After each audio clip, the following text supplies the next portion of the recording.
श्री स्वामी समर्थ. तुम्हा सर्वांचे माझ्या चॅनलमध्ये मनापासून स्वागत. आजच्या व्हिडिओमध्ये आपण विष्णू सहस्त्रनाम आणि त्याचे महत्त्व याबद्दल जाणून घेणार आहोत. मात्र त्यापूर्वी जर तुम्ही चॅनलवर नवीन असाल तर चॅनलला सबस्क्राईब करा. व्हिडिओ आवडल्यास लाईक आणि शेअर करा आणि कमेंटमध्ये श्री स्वामी समर्थ असे लिहायला विसरू नका. विष्णू सहस्त्रनाम एक प्रभावी स्तोत्र आहे. या स्तोत्राचा दिव्य अनुभव अनेकांना आला. अनेकांनी या स्तोत्राची उपासना केली. साईबाबांनी या स्तोत्राचा अनुभव घेतला आहे. जेव्हा त्यांचे प्राण कासावीस झाले तेव्हा या स्तोत्राचे पुस्तक छातीशी घट्ट धरून त्यांनी या स्तोत्राचे पारायण केले आणि त्यांना देवांचं दर्शन झालं. या स्तोत्राच्या प्रभावाने करणीबाधा असे प्रकार देखील निष्फळ होतात. आद्य शंकराचार्यांनी महाभारत ही गाय, गीता हे दूध आणि विष्णू सहस्त्रनाम स्तोत्राचा तूप म्हणून उल्लेख केलेला आहे. या स्तोत्राच्या पठणाने आपले कल्याण होते असे फलश्रुतीत म्हटले आहे. याचे पठण करणाऱ्याच्या भोवती संरक्षक कवच तयार होऊन संकटातून मुक्ती मिळते.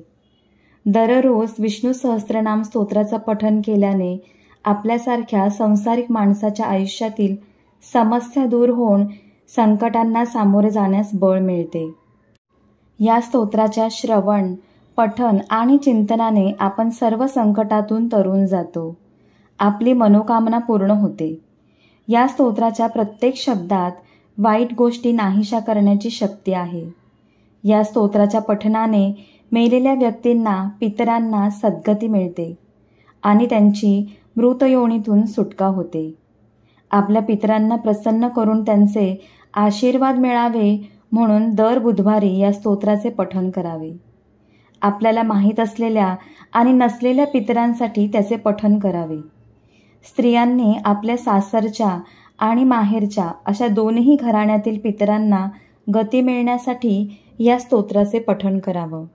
याशिवाय उद्योग व्यवसायात प्रगती होण्यासाठी, आर्थिक विकासासाठी, आपसातले संबंध चांगले होण्यासाठी, मानसिक समाधानासाठी, शत्रुबुद्धीचा नाश होण्यासाठी विष्णू सहस्त्रनामाचे पठण लाभदायक ठरते. पार्वती माता विष्णू सहस्त्रनामाचा पाठ रोज करायच्या. एकदा त्यांनी महादेवांना विचारले की विष्णू सहस्त्रनामा इतकेच प्रभावी असं एकच नाव कोणतं आहे.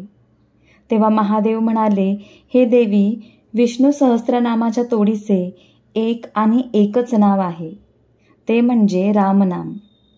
हे स्तोत्र संस्कृतमध्ये आहे. त्यामुळे आपल्यापैकी काही जणांना संस्कृत वाचता येत असेल तर काही जणांना वाचता येत नसेल. अशा वेळेला यूट्यूबवरील विष्णू सहस्त्रनाम स्तोत्र ऐकावे. ऐकून ऐकून ते पाठ होईल. हे स्तोत्र दररोज वाचणे शक्य नसल्यास एक श्लोकी विष्णू सहस्त्रनामाचे पठण करावं. नमोस्तवन अनंताय सहस्त्रमूर्तये सहस्रपादाक्षी शिरोरुबाहवे सहस्त्रनाम्ने पुरुषाय शाश्वते सहस्त्रकोटियुगधारिणे नमः. आपल्याला विष्णू सहस्त्रनाम स्तोत्राचे पठण करणे शक्य नसल्यास 11 वेळा या एक श्लोकी विष्णू सहस्त्रनाम स्तोत्राचे पठण केल्यास 1 वेळा विष्णू सहस्त्रनाम पठण केल्याचे पुण्यफळ मिळते. झालेली सेवा स्वामींच्या चरणी रुजू करते आणि आजचा व्हिडिओ इथेच थांबवते. पुन्हा भेटूया अशाच एका नवीन व्हिडिओसह. श्री स्वामी समर्थ.